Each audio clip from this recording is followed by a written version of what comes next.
10x your service design offering with Smapply. Take 20% off any order with This Is HCD 20 off. Let's superpower you and your design team's potential. Sign up at smapply.app. Enjoy the episode from your friends at Smapply, helping support This Is HCD podcast. Hello and welcome to the very first episode of This Is HCD. My name is Gerry Scullion and I bring this podcast to you with the help of my friend Mark Catanzariti, another service designer based in Sydney, Australia. This Is HCD is a dedicated podcast that discusses topics that are relevant to both HCD, human-centered design, in businesses and also the practitioners of the craft itself. It's a little bit different than most podcasts in the fact that the podcast has been designed to include a representative voice of the industry by welcoming 3 practitioners to partake in the podcast and converse with the guest speaker. It's also charitable by donating any advertising revenue generated to caracare.org.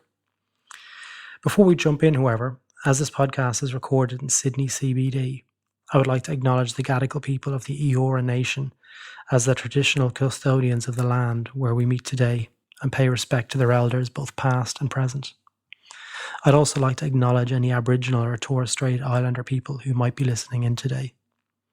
So let's jump into the podcast itself. We caught up with Anthony Quinn recently and had a fascinating conversation.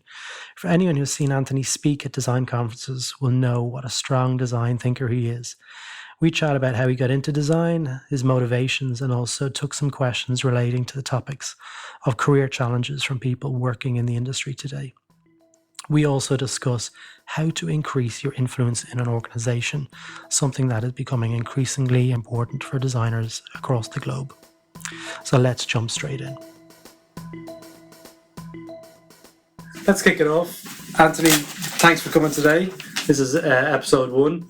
The 2 topics that we're going to discuss were around career challenges and influencing yourself in an organization.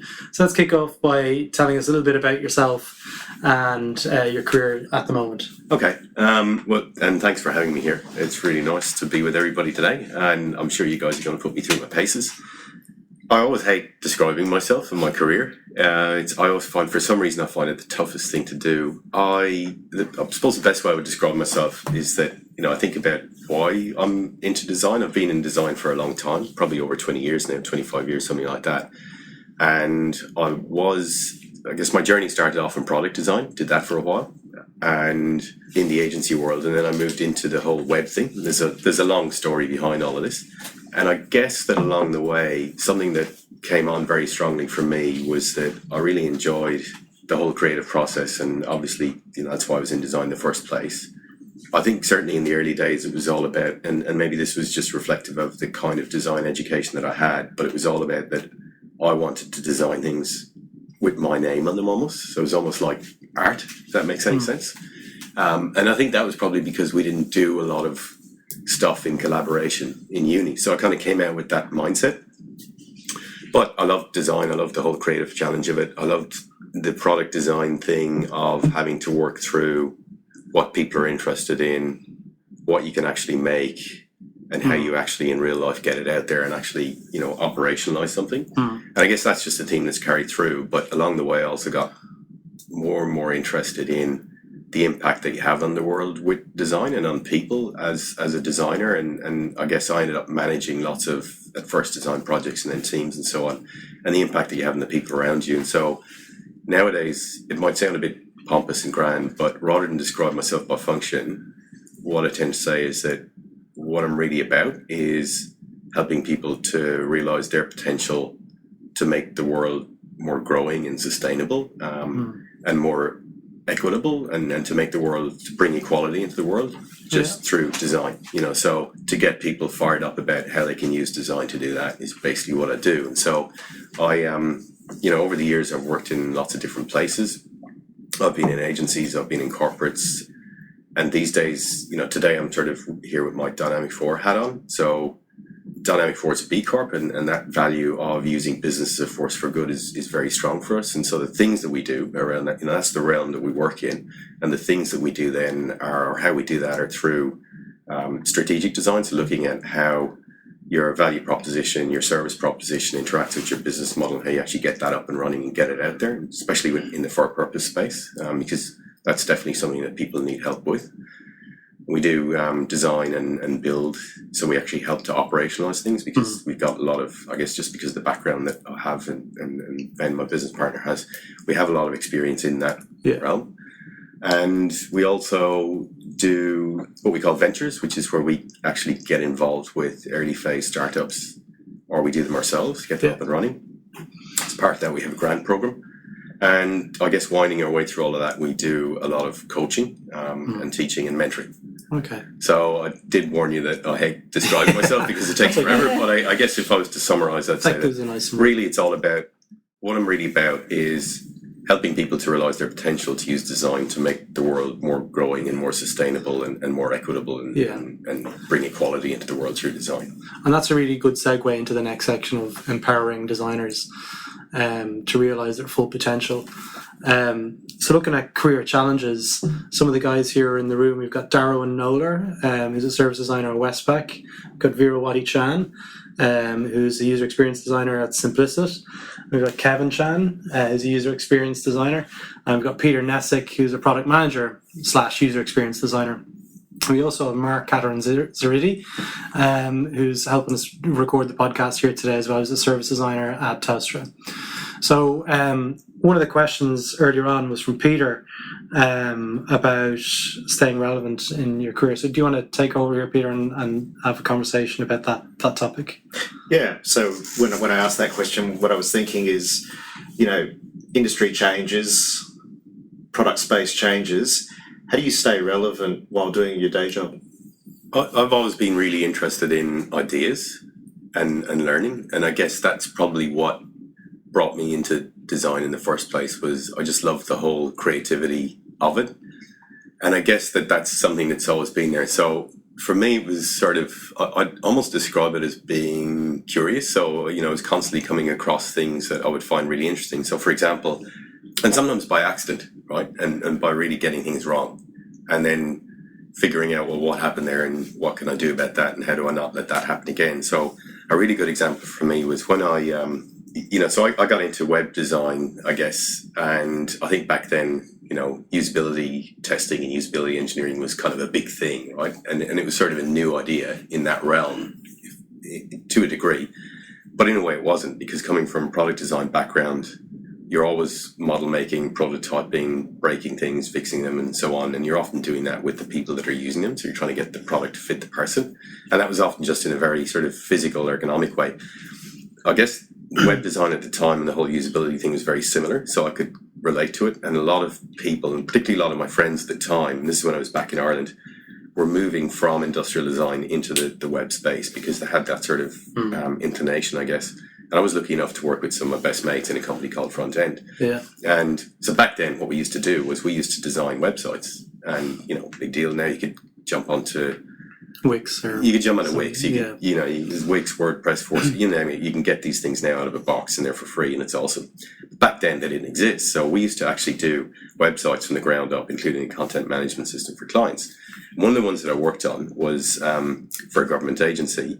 And it was my first project. It was a huge learning curve. I honestly thought I was going to just melt down halfway through it. But it was, I think part of that was how I stay relevant is just by trying stuff out and probably being naive enough to think, well, I think I can do this, but it's a bit outside my comfort zone. And then you suddenly discover that actually it's way outside your comfort zone and you just keep going, Yeah. But the thing about it was that we delivered this website and then discovered later that it wasn't accessible. And at the time, I didn't even really know what that meant. So, somebody pointed out that, well, this site can't be used by somebody who's blind.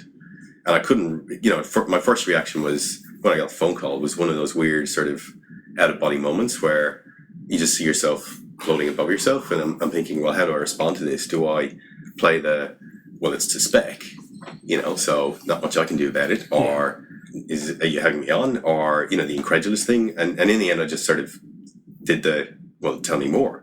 And so out of that, I learned a lot about, that kind of then gave me an entree into the whole world of accessibility and inclusive design, which was something I hadn't really known before then. And that just grew and grew and grew. And we ended up writing the IT accessibility guidelines for the government at the time, and they're still there. And from that, I then ended up, when I moved to Australia, I guess that then gave me a way to be a little bit different, and that got me into Westpac. And then in Westpac, I joined when there was a very small team. There were 2 people, and just the demand for design's grown over the years, as all you guys would know, and ended up, in quite a large team, managing large teams, directing design on fairly significant programs of work, and along the way, doing other things like lots of side projects.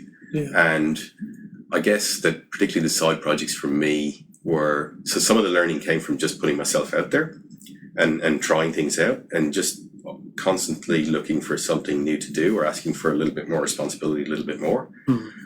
The other thing that really, as I guess as the years have gone on, I've probably become a lot clearer about what my purpose is and why I do stuff. And so then the great thing about that is when you define yourself less about what you do as a function, as in I'm this type of designer or I do this in design. I mean, that's important within the skill set and the domain that you work in. But when you define yourself more around your purpose, then you can be a lot more flexible about what you do and how you do it and where you work. And I think I probably learned that through what I would describe as my side projects that have then kind of become my purpose. And so, for me, it was the great thing about being particularly in a large organization and just having experiences like moving to a different country where you haven't got a network and having to almost start all over again, is that you have to put yourself out there, right? And I think that's the thing, is that what I learned was that you got to put yourself out there, but then it's easy to say that, but how do you do it? So it's actually very tactical. And one of the things that I've learned over the years is that it's more about setting really simple targets, like saying, well, I'm going to meet 3 new people this week. All right. Now, I don't always achieve that, but that's kind of one of the things I try to do, right? I'm going to meet 3 people, or I'm going to write to 3 people, or I'm going to ask them for their advice about something. So that's a really simple way of doing it. Sometimes it's just asking for more responsibility at work and actually then saying, having fairly open conversations about, well, why do you think I couldn't do that? And what do you think is the gap I need to close? And how do we close that down so you can do it where you work? But it's just simple things like that. Okay, I think you happy with? Yeah, definitely. No, in terms of taking those steps, putting yourself out there and achieving things through the process. And it's often, like for me, it's often been more about getting outside the design space, and then bringing things back in. Not so much like I'm definitely interested in design, and I guess I've always been. This is going to sound kind of weird, but for someone who's worked in UX for a long time, but because the scope of what I was designing has grown over the years, but I've never, and it's this confession. Here we I've go. never actually been that interested in technology. I guess that I'm interested in it, but that's probably the one area where I don't go deep. For me, and maybe it's a conscious thing. Like, I don't mind tinkering with it. I'm really interested in people who know it more than I do and who can show me stuff that you can do with it. And I really value that skill set and that depth of knowledge.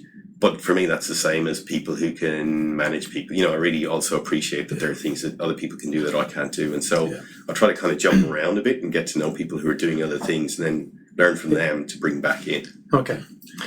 I actually had a question on the clarity of purpose, because for me, it's how did you identify it? Is it a case of this is not something I want to do?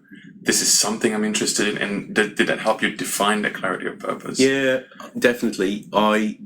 It's not like, first of all, it takes a long time, right? So, and it changes as well over time, because the meaning of your work and what it means to you, for me anyway, has varied a lot. So, in my early days, it was like I said, it was all about, I want to get in there, I want to do cool stuff, I want to put my name on it, all that kind of thing. And then after a while, it just became about the sheer, like I worked in an agency that wasn't a product design agency. I was the only product designer there, so it was a branding agency. And just the sheer creativity of it I just loved it. I loved the whole thing of, sometimes we would be working on designing a brand from the ground up. And that meant coming up with the name, coming up with what the packaging would look like, how it would be promoted in store, what the proposition was and how we'd reflect that in the design.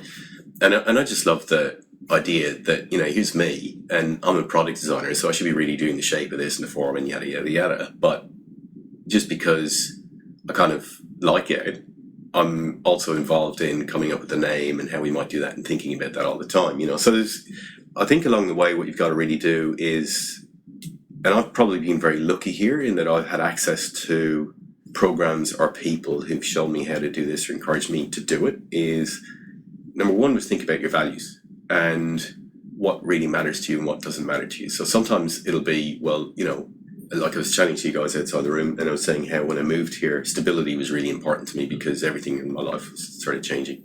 And likewise, you know, when you have your first child or, you know, things like that, that it becomes very important that for a period of time you need to adjust outside your career. So your career, like my career for me has never been the be all and end all. I've always had things outside that. So the meaning of what your work is changes, but your values probably remain relatively constant. And it's often not that easy to understand what your values actually really are, because it's an easy thing to say, but it's really good to think about what you actually value. And sometimes it's good to just do that by, you know, if you just Google values or personal values, you probably get a long list. You circle what really resonates, and then you got to be really honest with yourself. And then looking at why you might have discomfort in your life. Like, is it because I'm doing something that goes against my values, or is it I'm just bored, right? Yeah. You know, so those kinds of structures can be really useful. And I guess, you know, the purpose thing is you just got to take time out and ask yourself, well, what am I really about? And almost reverse engineer it back out of what have I learned from my experiences in terms of when I'm really in the zone, why do I think that is? And being really honest with yourself. And when I'm not, why do I think that is? Is it because maybe I wasn't doing the best I could have done? Or is it just because I wasn't, that type of thing just didn't sit well with me? And was that because of my values, or was it because of my work style preferences? Or was it just the kind of work that interests me? Or was it the culture of the place? You know, you've really got to get into it and just reflect on it and just keep sharpening it up as you go. Okay. So it's not like I had a big moment where it came out of the clouds and there you go, you know, it's taken, and it'll probably change again, and every now and again I still stop and think about it. Yeah. All right. So Vera, you've got a question about the progression of your career and so forth. Do you want to discuss it? Yeah, sure. When I was asking that questions earlier on, I guess now that hearing you talk about more about the values and stuff, it's kind of probably halfway answering that question. So my questions was more along that when you were working in a certain area, so like in the design process, for example, and that's lots of jobs or like in the research, and then people normally pigeonhole you into that sort of segment, like research, design, or delivery, and that kind of stuff. So once you got into that, what you're good at, and then how do you move to explore other outside what you've been working on for the last 10 years? And then I think the challenges that I have currently is you tend to, because you're good at it, and you tend to just being into that space, say like design and prototyping, things like that. And then like I'm curious enough to actually explore different areas or even different industries, and how do you move on to that without having much experience on it and getting that sort of opportunity, I suppose. And whether it is something that we should seek out more, or I don't know. That's kind of advice, I guess. That's what I'm looking for. Well, I guess, you know, again, it's probably lots of things and just trying out lots of different little things. So, yeah, definitely the values thing is really important. Yeah.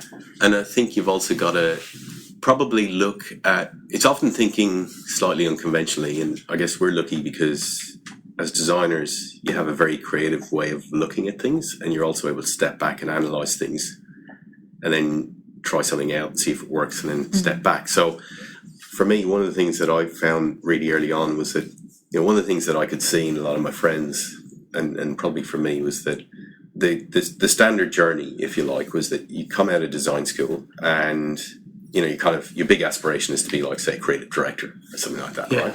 And it's almost like as well that, you know, the conventional model was you go and you freelance, you work in an agency, and so everybody was doing that. And then after a while, you know, you become a senior designer, and then after a while, you might become a creative director, but there's only one of those in the company you're in. So you've either got to go and find a company that's got a slot, or you've got to go off and start your own company. And so, you know, that's what, like I was noticing lots of these little offshoot, you know, lots and lots of clones of sort of the same thing, and it just didn't really feel like me. So I suppose for me, what it became was, well, you got to maybe challenge the conventional path a little bit. And I guess the other thing is being open to doing things that might be outside that conventional design set of roles. Now, I would consider myself to be relatively lucky here because, like I said, I started my journey in product design around about, I think it was in the late 90s that the whole web thing was sort of kicking off. And it wasn't very defined. So, like, polite way of saying it was kind of like the Wild West, right? Yeah. Which is a time of chaos, but it's also a time of opportunity. So it was possible to sort of say, I am this now. And you could just do it and fake it till you make it. And to a degree, that's what a lot of people did, including myself. And at the time, that was a pretty, like, in one way, it was a pretty abrupt lane change. But in another way, it wasn't, because I was working with people I knew. So it was relatively safe, right? Again, over the years, one of the things I've learned, and this just works for me, I'm not saying it would work for everybody, is that, you've really got to think about what am I prepared to give up and what am I prepared to gain, and be honest about it, because, for me, it's, I don't want to necessarily quit a really good job or cut my income off or, do any of these really crazy things. Like, within boundaries, I will. But it's like establishing those boundaries and saying, okay, well, if I want to try something, how far am I not prepared to go, right? So you kind of say, well, up to that line, I'm going to try this, and you treat it like an experiment. And so there's things you can do, like you can just explore stuff. So, the easiest way to do that is just network and meet people and reach out to people and say, look, I'm here. I'm curious about what you do, and I'd love to talk to you about your experience in it and what your journey's been like. Yeah. And that's often really good because people are actually really open to helping other people, I've found. I've always been really lucky in that respect, and they give you the time. And it often kind of, in talking to someone who's really done something, particularly one-on-one, and they'll be quite open with you about what's really good about what they do and also what's not so good about it. And it can challenge your expectations a bit because it can, the faraway grass is always greener. Yeah. So sometimes you realise that maybe it's not. And the other thing is that you often learn that their journey in something was not that cut and dried as well. So it sort of gives you that confidence to say, well, if you can do it, I can probably do it. I'm not really that different. I'm just coming from a different place. Yeah.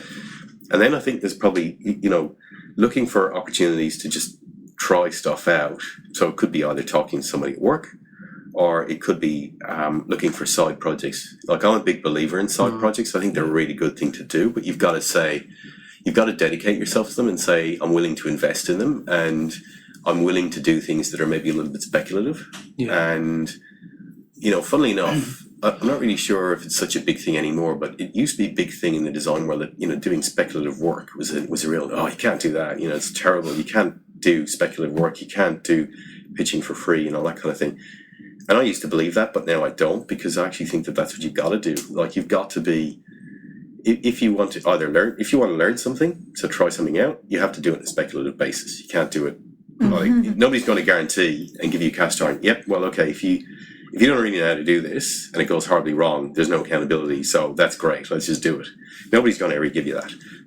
And I think the second side of it is you won't learn anything. So even by doing a little bit of speculative work or experimenting or trying something out as a side project, there's got to be a degree of maybe accountability in it. So it might mean that you can find ways to do voluntary stuff, or you can find someone who, and this is going to sound maybe a little bit smarmy, but actually it's a really good thing to do, is if you can find someone in your network or even who's outside your network and approach them and offer to do something, basically ask them for their insights. So you're sort of slightly flattering them a little bit, and people love to help and they like that, and ask them for their insights. And then maybe ask them if they're willing to let you try to help them with that thing from a design point of view. Do you know what I mean? Yeah. So there's a bit of skin in the game there because you're sort of committing to it, but you're also demonstrating to them that you're serious about this. And, if they're willing to try you out and you can set boundaries on it and maybe manage each other's expectations a little bit, that you can help them. And so they've helped you, and now you're going to help them. Or if they can refer you to someone who's in need, those are sort of ways. But also, coaches and mentors are really important. Yeah. I think, and there's a difference between the two.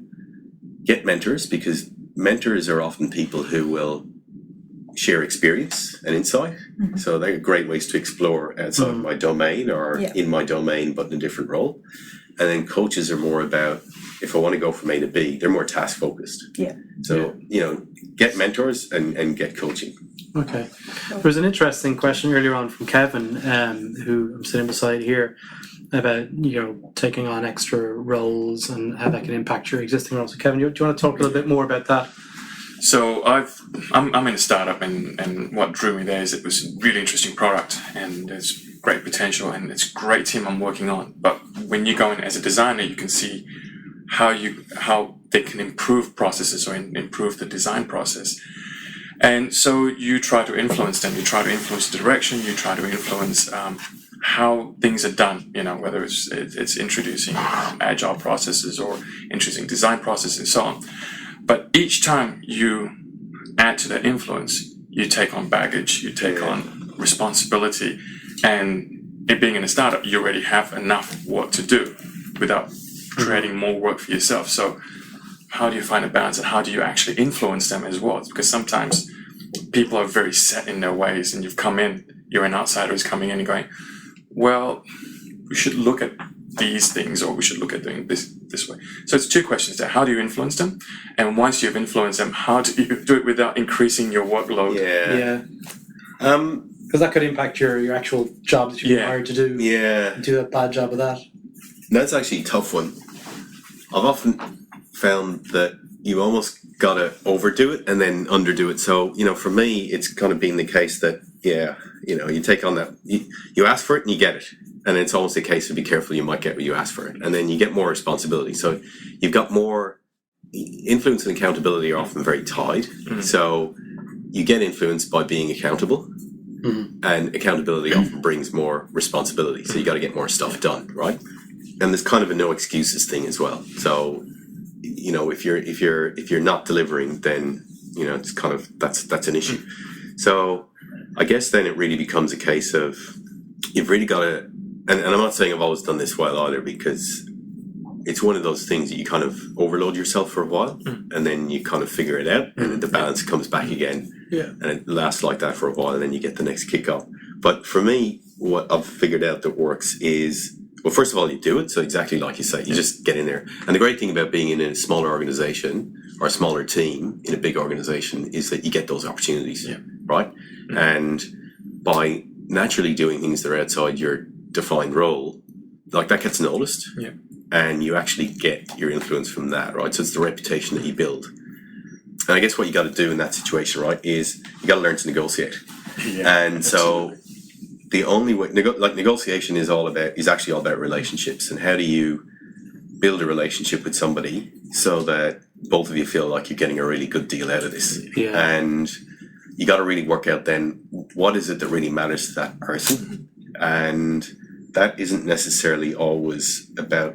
Sometimes it's about the work, and sometimes it's about the product that you're designing, or why they're doing it in the first place. But it can also be, you got to acknowledge the situation they're in, and give them the space to talk about that, and almost spend time with them on a one-to-one basis, and actually ask them what they would be afraid of, and particularly with respect to not delivering. And so it might be, what are your hesitations about me in this role, right? Yeah. And what do you think is the worst possible outcome here, and what do you think would lead to that? That's another good question to ask somebody, so you can then mitigate, right?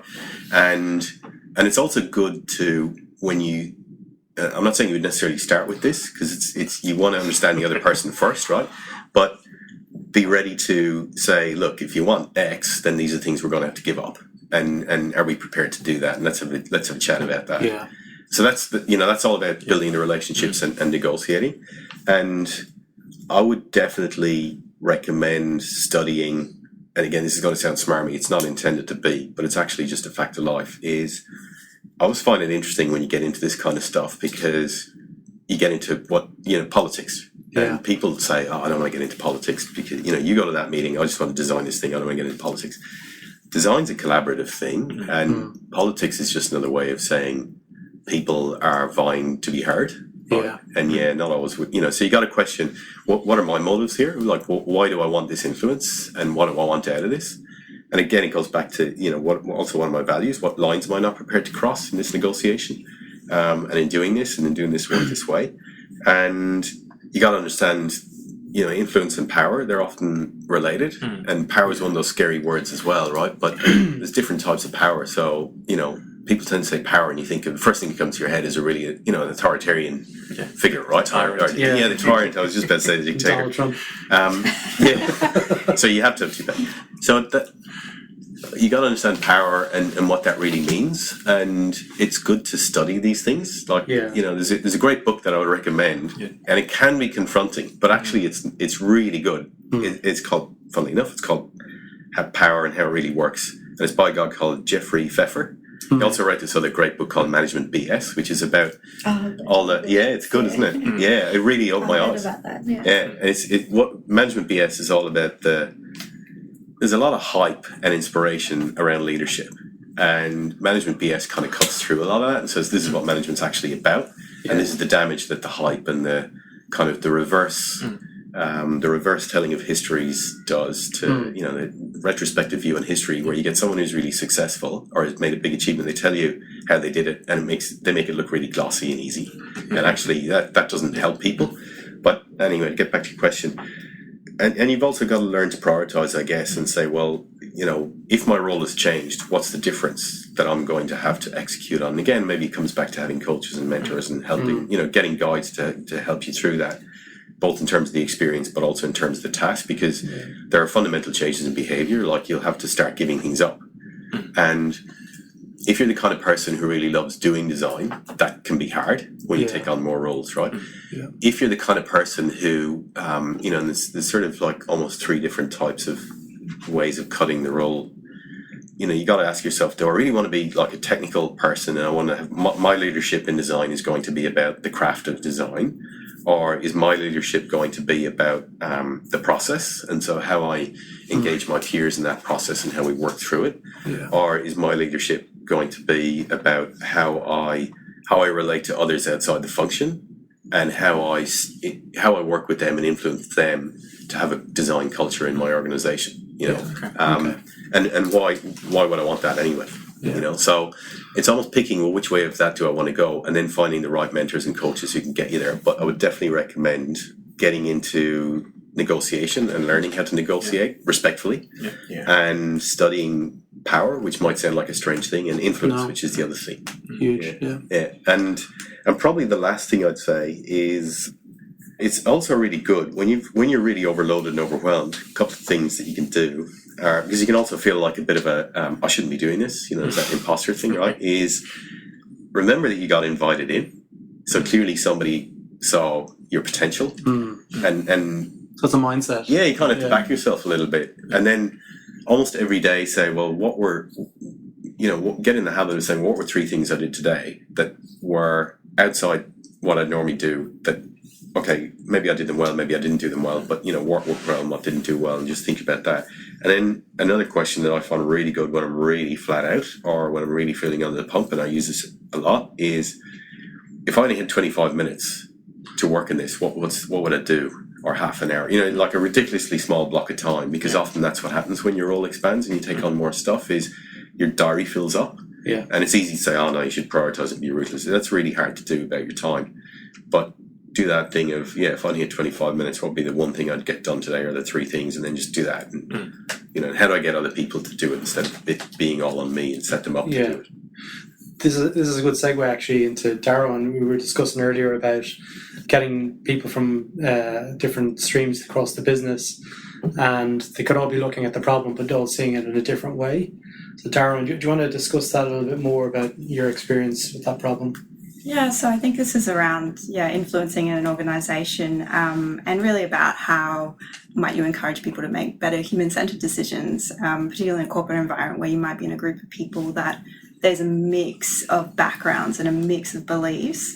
And so an example of one way that I've approached this situation in the past is to use visual storytelling, where you might sketch out the problems that a customer is facing, and then it becomes more tangible and more real, and you feel... I felt that that's something that helps align people better to the customer's problems. So I'm wondering, how might you approach that sort of situation, or how might you encourage people to be more human-centred if it's not already core to their beliefs? Yeah. It's a good question. It is a good question, actually, because it's one of those things where I guess it's the difference between behavior and maybe belief. I don't know if that's even the right way to say it, but it's like, if you ask people, everybody will say, yeah, I'm customer centered, or yeah, I'm human centered, and I'd never be not. So sometimes it's, how do you get someone to see that yes, you are, but unintentionally you're doing something that is potentially not as good as it could be, or even potentially harmful.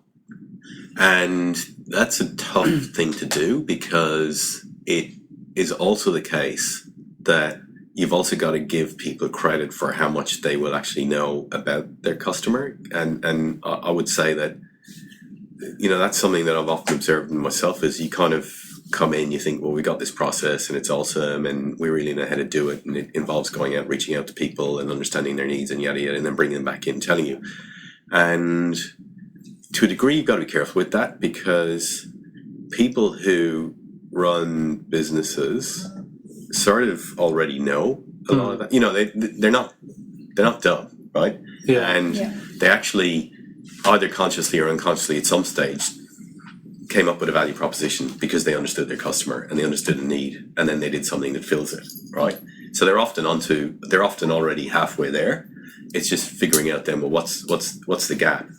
And sometimes it can just be, like your point about the visual storytelling and things like that are awesome, because sometimes it is just that. It's just about the storytelling. And sometimes it's just about the nuance, right? So it can be a small thing that can have a big impact. It's also recognizing that, again, you got to get into, so what are people afraid of, right? And particularly in I think maybe this is more of a big company thing, that why would somebody not want to take this advice on, right, is a question you got to ask. And then you got to get back to, well, let's think about what this person's going through and what's their accountability and what's their responsibility. And so what would motivate them to either want to take this advice on board? And we often, we're naturally optimistic people, so we tend to focus on that and assume that, well, I've just got this great insight for you, here it is, ta-da, and then you've got to act on it. It can also be pretty confronting for people, though, because that can mean that they've got to change something, or that can mean that they've got to go back to, and particularly in a large organization, this is really tough, right? And even smaller, I guess, in startups and things like that, that can mean that people's expectations about what they thought they were going to do are completely different. So you're getting to change now, right? Yeah. And you got to think about why would they be afraid of this?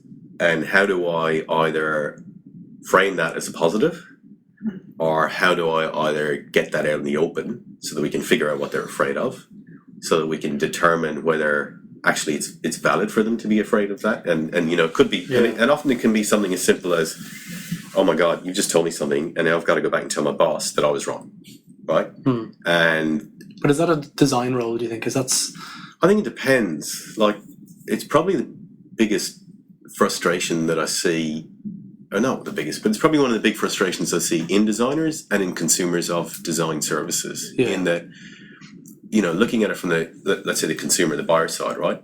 They don't always get actionable stuff. Yeah. So you get insight, like, we just learned this. Okay, great. What do I do about that? Well, you just got to be at a high level. There's a principle. Yeah. And that can be really powerful at certain levels in an organization. It can also be really frightening. If you're on the hook for getting something delivered into the market by date X, and everybody thought they knew what it was, paralyzed. And then and then you get something that isn't actionable, that can really spin you out.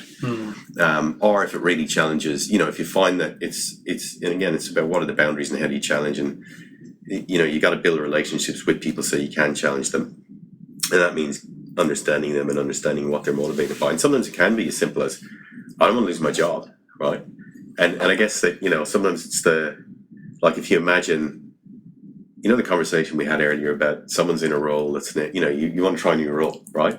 So now you're in that situation, and then someone's come to you and said, ta-da, right? So you're thinking, I was out of my comfort zone in the first place, and now I've got bad news. How do I cope with that? And how do I deal with that? And how do I, so sometimes it's actually about offering people help with how they frame the message. But to do that, you've got to understand, so what is it about this that's bad news? Yeah. And then there's probably other elements of it as well, which, without getting, overwhelming, but I think that's the big one, right? I always find this really interesting, is that, when you look at things like service design and agile, and they're often all the same. Yeah.